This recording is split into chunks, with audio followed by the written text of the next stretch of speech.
कक्षा 10 के प्रिय छात्र छात्राओं, पिछले क्लास में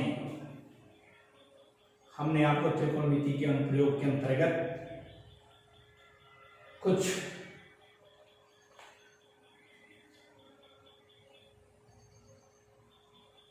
कोणों की चर्चा की थी, जिसमें उन्नयन कोण और नमन कोण, तत्पश्चात उसके अनुप्रयोग में हमने कहा था कि इसे हाइट एंड डिस्टेंस के नाम से भी जाना जाता है। चूंकि यह टॉपिक्स आपके लिए इसलिए भी इंपॉर्टेंट है कि इससे सवाल जो आते हैं मैक्सिमम नंबरों में आते हैं, अर्थात 6 नंबर और 8 नंबर के रूप में भी आ सकते हैं।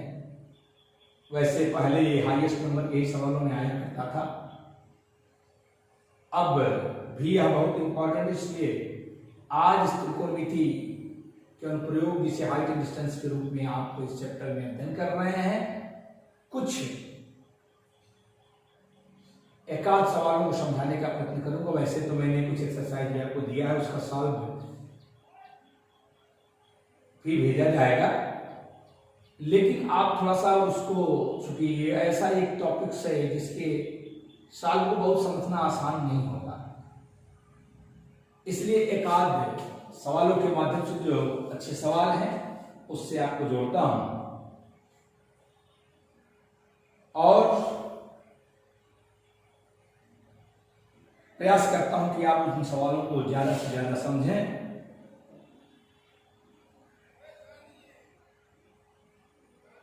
उसके माध्यम से आप प्रयास भी करें जो हमने आपको एक्सरसाइज दिया है।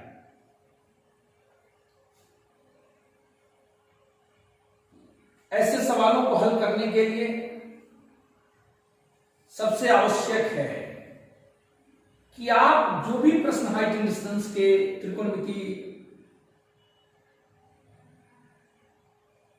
के कुछ अनुप्रयोग के अंतर्गत हल करने हो, उसे एक बार ठीक से पढ़िए। मैंने कहा था पहले दिन ही कि जब आप उस प्रश्न को समझ लेंगे और उसका चित्र बन जाएगा सही से, तो प्रश्न हल करने में एकदम आसानी होगी। इसलिए क्योंकि जो त्रिकोणमितीय फलन इस्तेमाल कर बहुत आसान, साइन, लंब, आधार, कर्ण से रिलेट मूल फार्मूले इस्तेमाल किए जाते हैं। इसलिए आवश्यक है सबसे पहले प्रश्नों को समझना और प्रश्न को समझकर उसको फिगर करना। इसके लिए आपको बार बार प्रश्नों को पढ़ना पड़े तो पढ़िए, तब तक फिगर खींचना प्रारंभ न करिए जब तक आप इसको न समझें। दूसरी बात बताऊं, फिगर खींचने के लिए आप थोड़ा सा सोचिए। जैसे मैंने कहा मीनार है, तो नई मीनार आपने देखा, एक मकान सोच लीजिए, टावर सोच लीजिए, खंबा आप सोचिए मस्तिष्क में कि वो खंबा ऐसे खड़ा है, हम यहां खड़े हैं, किधर चल रहे हैं, पीछे चल रहे हैं, आगे चल रहे हैं, क्या परिस्थितियां हो सकती हैं।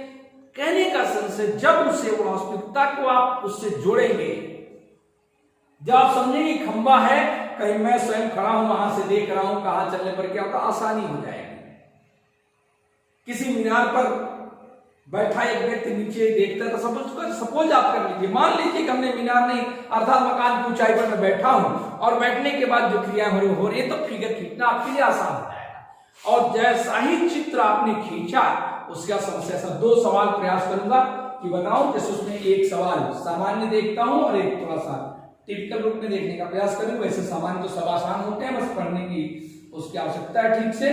देखिए क्या, भूमि के एक बिंदु से एक 20 मीटर ऊंचे भवन के शिखर पर लगी एक संचार मीनार के तल और शिखर के उन्नयन कोण 45 अंश और 60 अंश है, मीनार की ऊंचाई ज्ञात है। पुनः एक बार सुनिए, भूमि के एक बिंदु से एक 20 मीटर ऊंचे भवन के शिखर पर लगी एक संचार मीनार के तल के शिखर,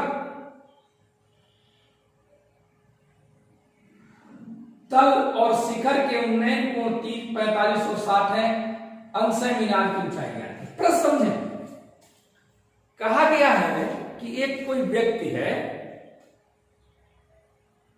जहां से एक मकान को देखता है, मकान 20 मीटर ऊंची है और उस पर एक टॉवर्स लगा हुआ है, चाहे शिखर पर एक मीनार लगी है, मीनार उस पर आगे चली गई। तो मकान के ऊपर से मीनार है, तो मकान के ऊपर जो मीनार है उसका शिखर मतलब सबसे ऊपरी सिरा और आधार मतलब निचली सिरा, ये दोनों उस बिंदु पर जो उन्नयन कोण बना रहे हैं 45 और 60 अंश। थोड़ा गौर करें,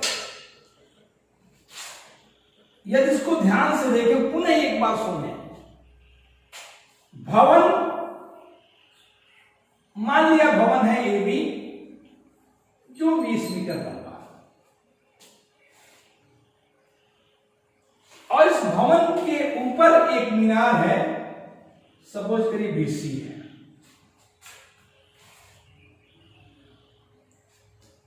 और आधार के किसी बिंदु से, मान लिया आधार आपका बिंदु डी पे है, जो आदमी खड़ा है डी पर खड़ा है, तो देखता है मीनार का निचली सिरा मतलब आधार और मीनार का शिखर जो कोण बना रहा है वह 45 अंश है, और कितने अंश का है? 60 अंश। ठीक है, बन गया चित्र बना, समस्या आपकी समाप्त हो गई। ये आपका भवन था, ये आपकी मीनार थी, यह व्यक्ति वो खड़ा था। भवन की ऊंचाई 20 मीटर। दो बातें मैं मान रहा हूं, भवन के आधार से उस व्यक्ति की क्षैतिज दूरी x मीटर है, तथा मीनार की ऊंचाई मान लिया x मीटर है। माना मीनार की ऊंचाई बराबर x मीटर तथा भवन के आधार से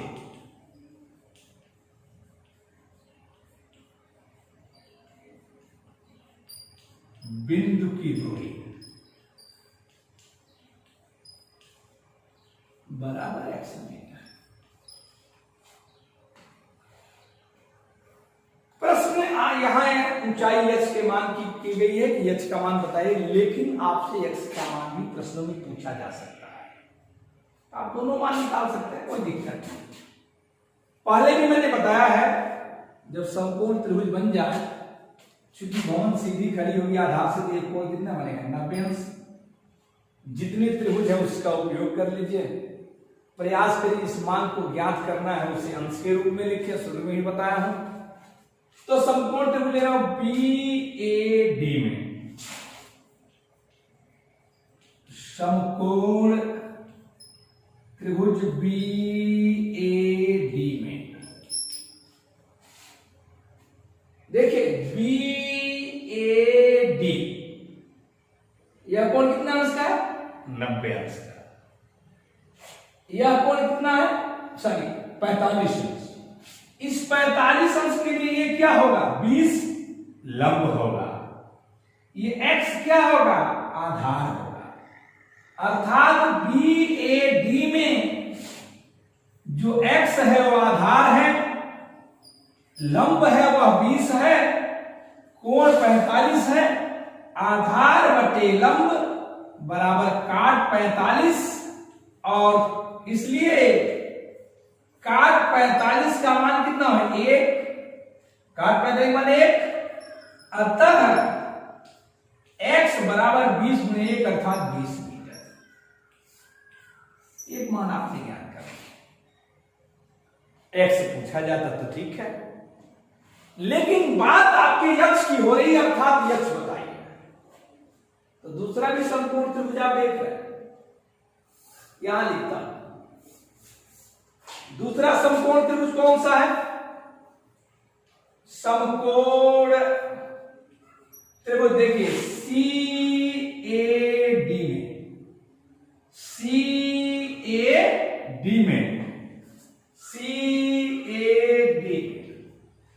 यह बताइए कोण कितना है? 60 अंश। उसके सामने लंबे पूरा होगा ना, तो पूरी लंबाई 20 और ये हो गई h, अर्थात 20 प्लस h। अब बटे क्या होगा, x बराबर लंब बटे आधार बराबर tan थीटा, अर्थात tan 60 अंश, या 20 धन h, x का मान कितना है 20, tan 60 का मान होता है करणी में 3, या 20 धन h बराबर 20 करणी में 3 गुणा कर दिया, या h बराबर 20 करणी में 3 माइनस 20, अतः h बराबर 20 कॉमन ले लिया, करणी में 3 माइनस 1 मीटर। ये आपका आंसर। इस प्रश्न को हल करने में जो आपने फॉर्मूले इस्तेमाल किए बहुत आसान है। लंब बटे आधार, आधार बटे लंब, दो ही फॉर्मूला इस्तेमाल किया। वैसे भी ज्यादा से ज्यादा ही इस्तेमाल भी किया जाता है। सेक का मान बहुत कम होता है, कारण की वैल्यू कम पूछी जाती है, कारण का रिलेशंस भी कम होता है। लेकिन जब तक आप फिगर इसको नहीं आप बना पाएंगे तब तक आप प्रश्नों को आसानी से हल नहीं कर सकते। और फिगर बनाने के लिए प्रश्न समझना पड़ेगा। प्रश्न क्या था, गौर करिए। 20 मीटर ऊंची मकान पर स्थित एक मीनार की किसी बिंदु से मीनार के आधार और मीनार के शिखर, मीनार के आधार और मीनार के शिखर का उन्नयन कोण 45 और 60 आधार का 45 है, इसका 60 है। इसको मैंने एक सवाल हल किया। इस तरह से प्रश्न को आप आसानी से हल कर सकते हैं। तो एक सवाल इस तरह से, इससे आपको काफी लाभ होगा, ध्यान दें। दूसरा सवाल एक और बात करूंगा, उससे भी आप समझने का प्रयत्न करें। जो आपको एक्सरसाइज दिए गए हैं उसको भी हल करने का प्रयत्न करें इसके आधार पर, और फिर उसके साल भी भेजें, उससे मिलान करने का देखा जाएगा।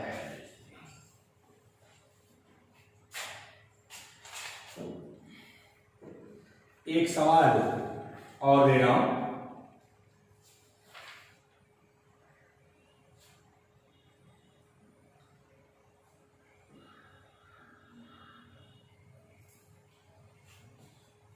एक बहुमंजिल भवन के शिखर से देखने पर 8 मीटर ऊंचे भवन के शिखर और तल के अवनमन कोण 30 अंश और 45 अंश है। बहुमंजिल भवन की ऊंचाई और दोनों भवनों के बीच की दूरी ज्ञात की। बस देखिए, दो भवन है, एक बहुमंजिली मतलब ऊंची और एक भवन एक ही मंजिल मान लीजिए। प्रश्न ये है कि जो बहुमंजिल भवन है उस पर कोई व्यक्ति बैठा है और वह जो एक मंजिल की भवन है उसको देखता है। तो ऊपर से वो नीचे होगा, चूंकि भवन तो अवनमन कोण होगा। और जब वो देखता है तो किसको देखता है? एक जो एक मंजिल भवन इसकी छत को देखता है, अर्थात शिखर को देखता है, और एक जो जमीन है उसको देखता है। इस भवन की ऊंचाई 8 मीटर है। तो पूछा गया बहुमंजिल भवन की ऊंचाई ज्ञात कीजिए तथा इन दोनों भवनों के बीच की दूरी है। यदि आप प्रश्न समझ रहे हो तो प्रश्न का फिगर आसान होगा। जैसे दूसरा जो सवाल था, पुनः एक प्रश्न है, एक बहुमंजिल भवन पर कोई व्यक्ति बैठा है। बहुमंजिल मान लिया मैंने कि ए भी है, यहां पर कोई व्यक्ति बैठा है। इससे कुछ दूरी पर एक और मकान खड़ी है जो कम है, बहुमंजिल, एक मंजिल या दो मंजिल जो भी है। ये मान लिया मैंने सीढ़ी,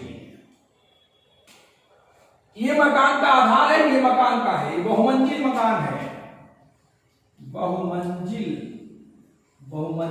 मकान, और ये एक या दो मंजिल मकान है। यह दूरी कहेंगे 8 मीटर है, अर्थात इसकी ऊंचाई 8 मीटर है। इस बी पर कोई व्यक्ति बैठा और देखता है किसको? इसके शिखर को देखता है, और देखता है किसके? इसके आधार को देखता है। तो जो कोण बन रहा है वह 45 और 60, 30 और 45 अंश का है। अर्थात 30 45 सबको दिख रहा है, ये 30 होगा और ये बड़ा है तो कितना होगा 45। जैसा कि जानते हैं जब इससे आप उसको मिलाएंगे, मैंने कहा था एकांतर कोण के हिसाब से बराबर होगा, अर्थात ये पूरा 45 है तो ये भी एकांतर कोण कितना होगा 45। और यदि इससे लंब में डालूं, इसको मैं ई मानूं, तो पता ये चलता है कि यह कोण चूंकि 30 है, इसका एकांतर कोण यह होगा, तो यह भी कोण कितना होगा 30 अंश। यह 8 मीटर है, यह दूरी पूछी गई, इसको x मान लिया, इसकी ऊंचाई आपने h मान लिया। फिगर समझ में आ रहा? फिगर ही समझ में आया। बहुमंजिल इमारत,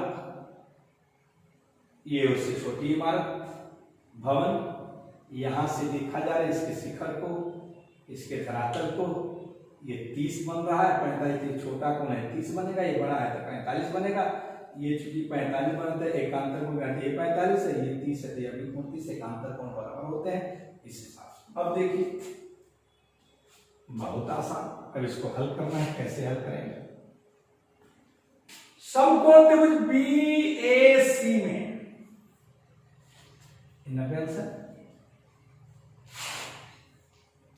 समकोण त्रिभुज BAC में यह h है, यह x है, h बटे x लंब बटे आधार बराबर tan 45, और tan 45 इसका मान कितना होता है 1, अतः h बराबर x का गुणा x, समीकरण नंबर 1। और दूसरा देखिए BED में यह तो 90 अंश है, पूरा h है, यह 8 है, ये कितना होगा h माइनस 8। क्यों? क्योंकि यह भी 8 होगा ना, अरे यह 8 है, समझते यह भी 8 होगा, h माइनस 8 होगा। BE और यह x हो जाएगा, BED में समकोण त्रिभुज BED में h माइनस 8 बटे x बराबर tan 30 बराबर 1 बटे करड़ी में 3 गुणा किया, h करड़ी में 3 माइनस 8 करड़ी में 3 बराबर x, और समीकरण नंबर ये 2 मान लिया, ये x के जब h रख सकते हैं, अतः समीकरण 1 व 2 से, 1 व 2 से h करड़ी में 3 माइनस 8 करड़ी में 3 बराबर h पक्षांतर कर दिया, h पर करड़ी में 3 माइनस 1 बराबर 8 करड़ी में 3, अतः h बराबर 8 करड़ी में 3 बटे करड़ी में 3 माइनस 1, परमीकरण कर लें, करड़ी में 3 प्लस 1 और करड़ी में 3 प्लस 1, नीचे a minus b, a plus b, a square minus b square, करड़ी में 3 का स्क्वायर 3, 1 का स्क्वायर 3 से करेंगे ना 2, 2 चौके 8, अर्थात ये क्या हो जाएगा 4, और ये कितना होगा 3 धन करड़ी में 3 धन करड़ी में 3, ये आपका रिजल्ट हो जाएगा, ये आपका आंसर हो जाएगा h का। और चूंकि h और x दोनों बराबर हैं, अर्थात x का मान भी इसी के बराबर हो जाएगा, दोनों वैल्यू प्राप्त। इस प्रकार से हम प्रश्नों को हल करेंगे। आज बस इतना ही, दिए गए सवालों को हल करें, प्रयास करें, प्रैक्टिस करें, ज्यादा से ज्यादा practice he height and distance सवालों के लिए मेहनत आप करेंगे तो फिगर कितना जान जाएगा, आसानी हो जाएगी। आज की क्लास इतना ही, शेष अगली कक्षा में अगले टॉपिक्स की बात करूंगा, क्योंकि ये टॉपिक समाप्त हो चुका है। अगली टॉपिक जो भी होगी देख के बाद। धन्यवाद।